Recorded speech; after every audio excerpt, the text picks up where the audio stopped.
kotini popo kot bogore janye te pakenya kabokol bolo ajomi.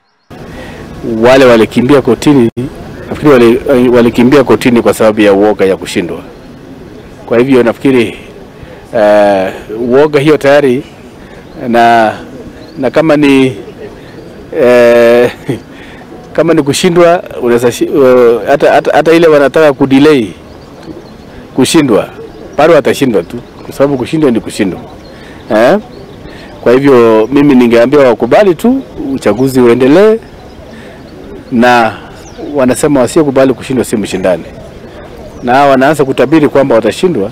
Nafikiri wameona ile delegates sisi tumekuwa naye katika sub counties ama constituencies 3, tuko na delegates ya kutosha kama wing yangu, na wale wengine wakimbilia kotini, nafikiri ni uoga, na mimi nawaambia hiyo uoga you can delay defeat, but eventually you'll be defeated.